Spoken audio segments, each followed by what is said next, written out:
ఆ ఇంకేదన్నా ఆల్చమైతే దానికి కూడా సరైన కారణం ఉంటే సీఎం సార్ ఊకుంటాడేమో గాని దేవుళ్ళు గుళ్ళు గోపురాల కాడ తేడా వస్తే అస్సలకే ఊకోడు.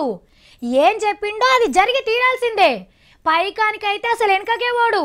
ఇక సలహాలకంటారా దానికి కొదవనే ఉండదు. మరి ఏడాది కిందట యాదాద్రిని గుత్తపట్టిండు సారు డెవలప్ చేద్దామని. 2-3 మాటలు పోయి సలహాలు కూడా ఇచ్చొచ్చిండు. పట్నంకెళ్ళి సెపరేట్గా ఎంఎంటీఎస్ రైలు బండిని కూడా నడిపిస్తామన్నబట్టే బడ్జెట్లో పైసలు కూడా పెట్టే. మరి సారు గిన్ని చేసినప్పుడు ఆఫీసర్లు ఆలోచన చేస్తే ఎట్లా? సీఎం సారు మొన్న లగ్గం బట్టలు పెట్టినాక గుట్ట చుట్టూ తిరిగి ఆఫీసర్లను గోప్పడ్డారట. గింత చిన్నగా పనులు చేస్తాన్రేంది అని.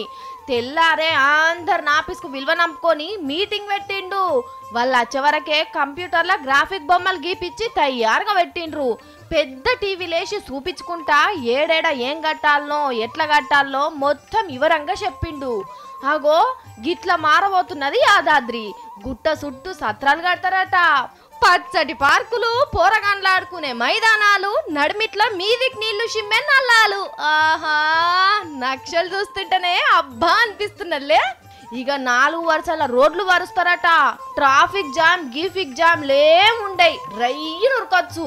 అనుకున్నట్టు జరిగి అన్ని కలిసేస్తుంటే సీఎం సార్ కూడా ఇంకింత భక్తితోని నర్సన్నను గొలుస్తుండన్నట్టు.